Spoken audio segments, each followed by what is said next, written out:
Assalamualaikum warahmatullahi wabarakatuh. Bayangkan sejenak jika suatu pagi, gas melon sulit didapat, listrik padam berjam-jam. Pertanyaannya sederhana namun menekan. Bagaimana nasib para pensiunan ASN, Polri, TNI, dan penerima taspen jika kondisi ini terjadi? Tanpa kepastian, banyak aturan angka dan keputusan resmi yang jarang dijelaskan secara utuh, padahal dampaknya langsung menyentuh dapur. Kesehatan dan ketenangan hidup di hari tua, tidak sedikit yang bertanya-tanya. Apakah subsidi benar-benar aman? Apakah pasokan energi dijamin? Dan apakah negara sudah siap menghadapi situasi terburuk lebih jauh lagi? Ada kekhawatiran yang jarang dibicarakan secara terbuka. Jika distribusi terganggu karena bencana, jika impor dihentikan, jika kebijakan berubah, siapa yang paling pertama merasakan dampaknya? Apakah pensiunan yang mengandalkan kestabilan harga dan pasokan ataukah keluarga? ASN di daerah yang aksesnya terbatas, banyak yang memilih diam, menunggu dan berharap. Namun di balik itu semua ada keputusan resmi negara, data konkret dan rencana besar yang akan menentukan rasa aman Bapak dan Ibu ke depan. Apakah benar stok BBM dan LPG kita cukup? Apakah subsidi listrik akan tetap dibayarkan tanpa perubahan? Apakah Indonesia benar-benar tidak lagi impor solar? Dan apa artinya semua ini bagi pengeluaran bulanan? Para pensiunan jangan beranjak. Karena penjelasan resmi, angka-angka penting, serta arah kebijakan pemerintah akan kami sampaikan secara utuh dan jelas. Setelah bagian ini, semua berdasarkan laporan resmi, bukan rumor, bukan kabar simpang siur. Assalamualaikum warahmatullahi wabarakatuh. Selamat pagi dan salam sejahtera, Bapak dan Ibu pensiunan ASN TNI, dan Polri yang kami hormati di seluruh Indonesia.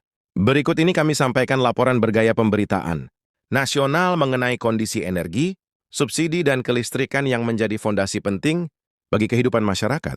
Khususnya para senior yang mengandalkan kepastian dan stabilitas, pemerintah menyampaikan laporan resmi terkait kesiapan energi nasional, kondisi subsidi, serta penanganan kelistrikan di wilayah terdampak bencana. ISU ini menyentuh langsung kepentingan masyarakat luas karena berkaitan dengan kebutuhan dasar sehari-hari, mulai dari bahan bakar, listrik hingga gas untuk memasak. Dengan izin Allah, pemerintah menegaskan bahwa seluruh kebijakan dan langkah yang diambil masih berada dalam koridor perencanaan nasional serta disiplin anggaran negara. Berikut ini kami sampaikan kondisi stok bahan bakar minyak dan LPG secara nasional.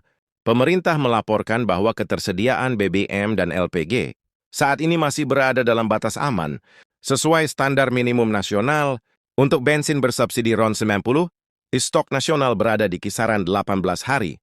Untuk bensin RON 92 tercatat sekitar 22 hari, sedangkan bensin RON 95 mencapai sekitar 28 hari. Adapun stok solar berada pada rata-rata 15 hari. Untuk LPG, ketersediaan nasional berada di kisaran 14 hari. Seluruh angka ini menunjukkan bahwa pasokan energi nasional masih terjaga dan terkendali. Dengan demikian, pemerintah memastikan bahwa kebutuhan masyarakat tetap dapat dipenuhi, termasuk dalam kondisi adanya gangguan akibat bencana alam. Selanjutnya, pemerintah menyampaikan perkembangan strategis terkait ketahanan energi nasional di tahun-tahun mendatang. Dengan mulai beroperasinya RDMP Balikpapan, kapasitas produksi solar nasional meningkat lebih dari 100.000 barel per hari. Dampaknya sangat signifikan. Pemerintah menyatakan bahwa mulai tahun depan, Indonesia tidak lagi melakukan impor solar karena produksi dalam negeri telah mencukupi konsumsi nasional. Alhamdulillah, ini menjadi langkah besar menuju kemandirian energi. Bahkan meskipun kebijakan peningkatan campuran biodiesel ke B50 belum sepenuhnya diterapkan, Indonesia sudah berada dalam kondisi surplus solar. Surplus ini diperkirakan sekitar 4.000 CW. Pemerintah tengah mengkaji konversi surplus tersebut menjadi produk after. Dengan skema ini, kebutuhan bahan bakar pesawat juga dapat dipenuhi dari produksi dalam negeri. Pemerintah menargetkan bahwa pada 05/01/2026, persoalan ketersediaan solar nasional dapat dinyatakan tuntas dan produksi after domestik dapat berjalan. Nah, namun untuk bensin, pemerintah masih menyampaikan bahwa impor tetap dilakukan. Oleh karena itu, pemerintah mendorong percepatan program etanol. Program ini diharapkan mampu mengurangi ketergantungan impor bensin dan ditargetkan mulai berproduksi secara nasional pada 2027. Kebijakan ini dirancang sebagai solusi jangka menengah dan panjang bagi stabilitas energi nasional. Kemudian pemerintah menjelaskan kondisi subsidi listrik. Dari total 37 golongan pelanggan listrik, terdapat 24 golongan yang menerima subsidi, dan 13 golongan lainnya menerima kompensasi. Total anggaran subsidi dan kompensasi listrik mencapai sekitar 210 triliun. Angka ini sudah termasuk sekitar 12 triliun untuk pembayaran kepada PLN terkait kebijakan diskon listrik yang diberlakukan pada bulan Maret, April, dan Mei.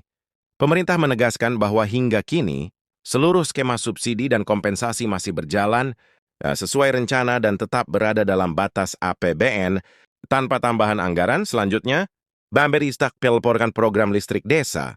Meskipun rasio elektrifikasi nasional telah mencapai sekitar 99,9%, masih terdapat wilayah yang belum sepenuhnya teraliri listrik di Sumatera Utara misalnya. Masih terdapat hampir 50 desa di 4 kabupaten yang belum memiliki akses listrik.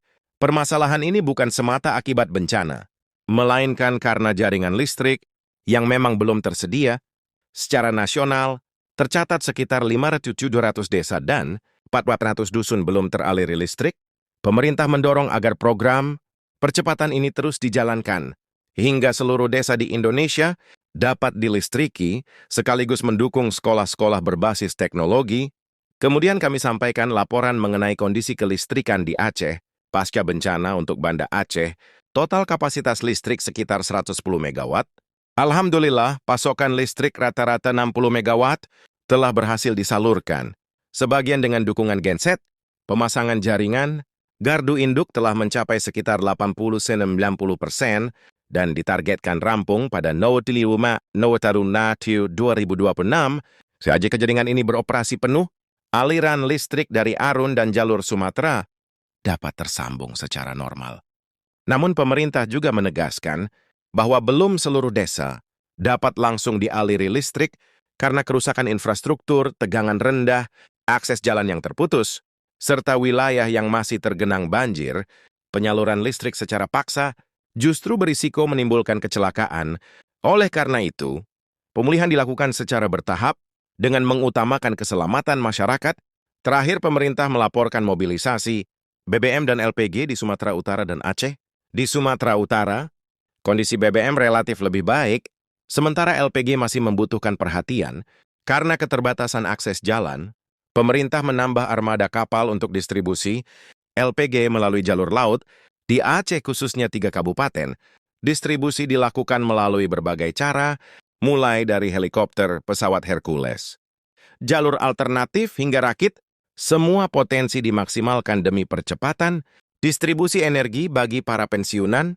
Laporan ini menunjukkan bahwa negara terus bekerja menjaga pasokan energi dan subsidi demi stabilitas hidup masyarakat. Banyak keluarga merasakan langsung manfaat listrik yang kembali menyala dan distribusi gas yang perlahan membaik. Proses ini memang memerlukan waktu, kesabaran, dan kerja bersama. Dengan demikian, pemerintah menegaskan komitmennya menjaga stabilitas energi nasional, memperkuat produksi dalam negeri, serta memastikan subsidi tetap berjalan bagi masyarakat yang berhak. Sebagai penutup, kami mengucapkan terima kasih kepada Bapak dan Ibu atas perhatian dan kepercayaan yang diberikan.